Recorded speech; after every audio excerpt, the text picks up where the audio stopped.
Assalamualaikum warahmatullahi wabarakatuh.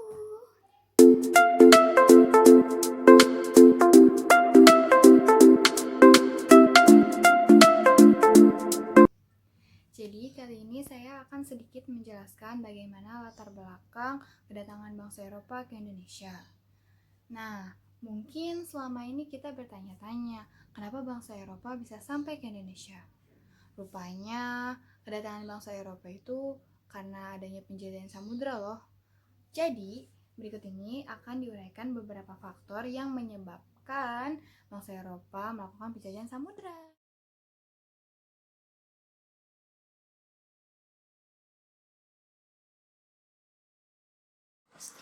Latar belakang kedatangan bangsa Eropa ke Indonesia.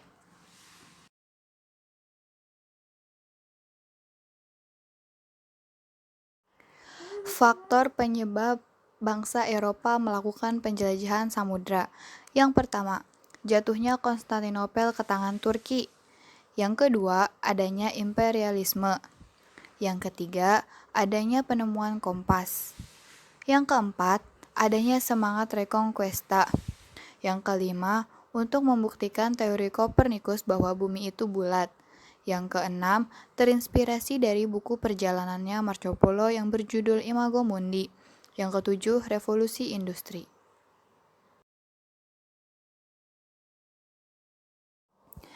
1. Jatuhnya Konstantinopel ke tangan Turki. Sejak zaman dahulu, Indonesia terkenal kaya akan rempah-rempah yang merupakan barang dagangan penting di Eropa. Pada saat itu, orang-orang Eropa membeli rempah-rempah dari Indonesia di kota-kota dagang di sekitar Laut Tengah, terutama di Konstantinopel. Pada tahun 1453, kota Konstantinopel dikuasai oleh kerajaan Turki.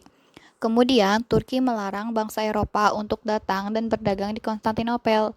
Jatuhnya kota dagang Konstantinopel ke tangan Turki akibat Perang Salib menyebabkan terputusnya hubungan perdagangan antara Eropa dengan Asia Barat yang berakibat rempah-rempah menjadi langka dan sulit dicari di pasaran Eropa. Kelangkaan rempah-rempah inilah yang mendorong bangsa-bangsa Eropa berusaha mencari sumber utama rempah-rempah yang ada di Indonesia. Yang kedua, adanya imperialisme. Imperialisme berasal dari kata imperator yang artinya memerintah. Imperialisme bertujuan untuk menguasai daerah lain guna memperoleh keuntungan dari daerah yang dikuasainya. Imperialisme sendiri dibagi menjadi dua, yaitu imperialisme kuno dan imperialisme modern. Sebelum abad ke-18 ada imperialisme kuno.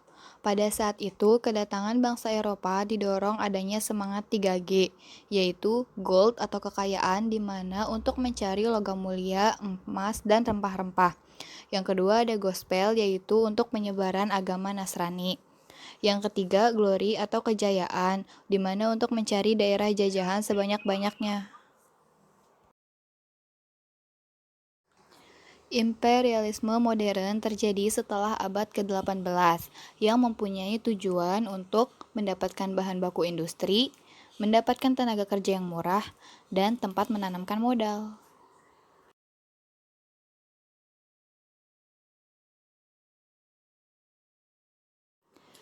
Yang ketiga, adanya penemuan kompas. Dengan ditemukannya kompas, maka mempermudah orang untuk melakukan pelayaran, karena saat di tengah lautan, kompas bisa menjadi penunjuk arah utara dan selatan. Kompas memudahkan perjalanan mereka saat mengarungi lautan.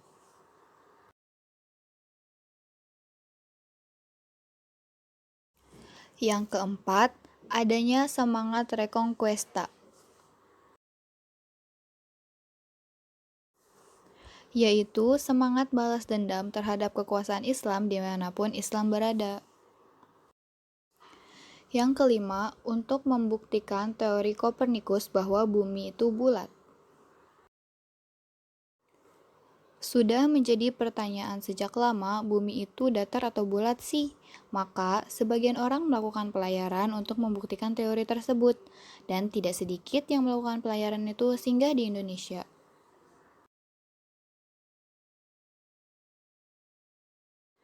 Yang keenam, terinspirasi dari buku perjalanannya Marco Polo yang berjudul Imago Mundi.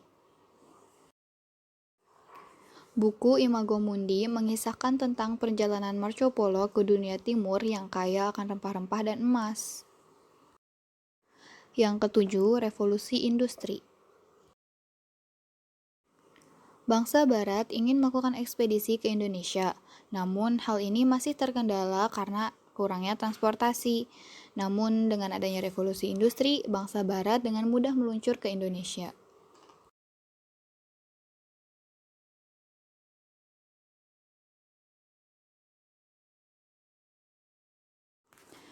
Berikut bangsa-bangsa Eropa yang berhasil menemukan dan sampai ke daerah penghasil rempah-rempah. Yang pertama adalah Portugis. Portugis semakin gigih dalam melakukan perjalanan ke timur setelah sebelumnya Vasco da Gama berhasil mendarat di India dengan membawa pulang banyak rempah-rempah. Untuk itu, Portugis melanjutkan ekspedisi ke timur yang dipimpin oleh Alfonso de Albuquerque untuk menguasai Malaka. Ia berhasil menguasai Malaka sebagai pusat perdagangan rempah-rempah di Asia Tenggara pada 10 Agustus 1511. Yang kedua adalah Spanyol. Pada 1521, Sebastian del Cano berhasil berlabuh di Tidore. Namun, kedatangan mereka dianggap melanggar perjanjian Tordesillas. Untuk menyelesaikan masalah keduanya, Portugis dan Spanyol melakukan perjanjian Saragossa pada 1529. Yang ketiga, Belanda. Pada 1596, Cornelis de Houtman berhasil mendarat di Banten. Sikap Belanda yang kurang ramah dan berusaha memonopoli perdagangan di Banten membuat Sultan Banten saat itu marah. Akibatnya, ekspedisi ini terbilang gagal. Yang terakhir adalah Inggris. Kedatangan bangsa Inggris di Asia dipelopori oleh East Indian Company yang diberi hak untuk menangani perdagangan di Asia. Akan tetapi, East Indian Company tidak berhasil menanamkan pengaruhnya di Indonesia. Segitu saja dari saya, kurang lebihnya mohon maaf. Wassalamualaikum warahmatullahi wabarakatuh.